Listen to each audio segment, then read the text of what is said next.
હવે આપ સાંભળશો દેવભૂમિ દ્વારકા જિલ્લા સમાચાર પત્ર, જેના લેખક છે કરણ જોશી. દેવભૂમિ દ્વારકા જિલ્લામાં જિલ્લા કક્ષાનો પોષણ ઉત્સવ યોજાયો હતો, જેમાં પૌષ્ટિક વાનગી સ્પર્ધા અને બેટી બચાવો બેટી પઢાઓ યોજનાના 10 વર્ષ પૂર્ણ થયાની ઉજવણી જિલ્લા વિકાસ અધિકારી એ.બી. પાંડોરના અધ્યક્ષસ્થાને કરવામાં આવી હતી. આ કાર્યક્રમમાં લાભાર્થીઓ અને આંગણવાડી કાર્યકરો દ્વારા આંગણવાડી કેન્દ્ર પરથી આપવામાં આવતા THR, માતૃશક્તિ, બાલશક્તિ અને પૂર્ણાશક્તિ પેકેટ અને શ્રી અન્નનો ઉપયોગ કરી વાનગીઓ તૈયાર કરવામાં આવી હતી, જેમાં મોટી સંખ્યામાં બહેનો જોડાયા હતા. દેવભૂમિ દ્વારકા જિલ્લામાં આવેલ બ્લુ ફ્લેગ સર્ટિફિકેટ ધરાવતા શિવરાજપુર બીચની નિયમ અનુસારની જાળવણીના હેતુથી દેવભૂમિ દ્વારકાના અધિક જિલ્લા મેજિસ્ટ્રેટે કેટલાક પ્રતિબંધ લગાવ્યા છે, જે અનુસાર શિવરાજપુર બીચ પર 5 કિલોમીટરની ત્રિજ્યામાં નિર્ધારિત વિસ્તાર પર પ્લાસ્ટિકના ઉપયોગ કે વપરાશ, વાહનોની અવરજવર, કચરો ફેંકવા પર પ્રતિબંધ લગાવ્યો છે. ઉપરાંત નિયત સ્વિમ એરિયામાં વોટર સ્પોર્ટ્સ કે ફિશિંગની પણ મનાઈ ફરમાવવામાં આવી છે. આ જાહેરનામું 30મી માર્ચ સુધી અમલમાં રહેશે, જેનો ભંગ કરનાર શિક્ષાને પાત્ર થશે તેવું જણાવવામાં આવ્યું હતું. સ્થાનિક સ્વરાજ્યની ચૂંટણીને લઈને દ્વારકા જિલ્લામાં પણ રાજકીય ગરમાવો જોવા મળ્યો હતો.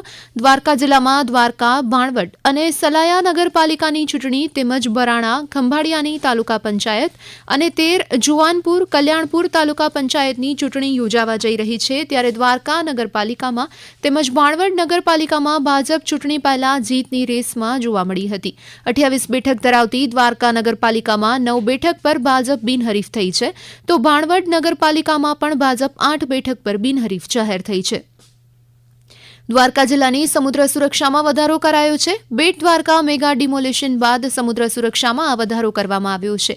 ત્રણેય તરફથી સમુદ્ર સીમાથી ઘેરાયેલો દ્વારકા જિલ્લો દેશની સુરક્ષા માટે અતિ મહત્વનો છે. ત્યારે દ્વારકા જિલ્લામાં કુલ 23માંથી 21 ટાપુ પર જવા પર તંત્રએ રોક લગાવી છે. આ ટાપુ પર અગાઉ અનેક વખત દેશ વિરોધી પ્રવૃત્તિઓ થઈ ચૂકી છે. ત્યારે હાલ સમુદ્રમાં મરીન પોલીસ, ફોરેસ્ટ, કોસ્ટગાર્ડ સહિતની એજન્સીઓની જબરદસ્ત પેટ્રોલિંગ શરૂ કરાઈ છે. સમુદ્રમાં જતી તમામ બોટના ડોક્યુમેન્ટનું પણ ચેકિંગ કરવામાં આવી રહ્યું છે. ભારતીય સ્ટેટ બેંક દ્વારા પ્રાયોજિત ગ્રામીણ સ્વરોજગાર તાલીમ સંસ્થા દ્વારા દેવભૂમિ દ્વારકા જિલ્લાની ગ્રામીણ વિસ્તારની સ્વસહાય જૂથોની બહેનોને વિવિધ વિષય પર રોજગારલક્ષી તાલીમ આપવામાં આવી. ભારત સરકારના નાણાં મંત્રાલય હેઠળના ગ્રામ પંચાયત દીઠ એક બેંક કોરસ્પોન્ડન્ટના અભિગમ અન્વયે સ્વસહાય જૂથના બહેનોને બેંક કોરસ્પોન્ડન્ટની તાલીમ આપવામાં આવી હતી. આ બેંક કોરસ્પોન્ડન્ટ સખી તરીકે કામગીરી કરી ગામમાં બેન્કિંગ સુવિધાઓ ઉપલબ્ધ કરાવી આજીવિકા મેળવી શકે તે માટે Indian institute of banking and finance પ્રમાણિત બેંક કોરસ્પોન્ડન્ટની તાલીમનું આયોજન કરવામાં આવ્યું હતું. દેવભૂમિ દ્વારકા જિલ્લા માર્ગ સલામતી સમિતિની બેઠક નિવાસી અધિક કલેક્ટર ભૂપેશ જોટાણીયાની અધ્યક્ષતામાં જિલ્લા સેવા સદન ખંભાળિયા ખાતે યોજાઈ હતી. બેઠકમાં નેશનલ રોડ સેફ્ટી માસની ઉજવણી રૂપે વિવિધ આયોજનો કરવામાં આવ્યા હતા. વધુમાં જિલ્લામાં માર્ગ સલામતીની સ્થિતિની સમીક્ષા કરી અકસ્માત નિવારવા જરૂરી માર્ગદર્શન આપવામાં આવ્યું હતું.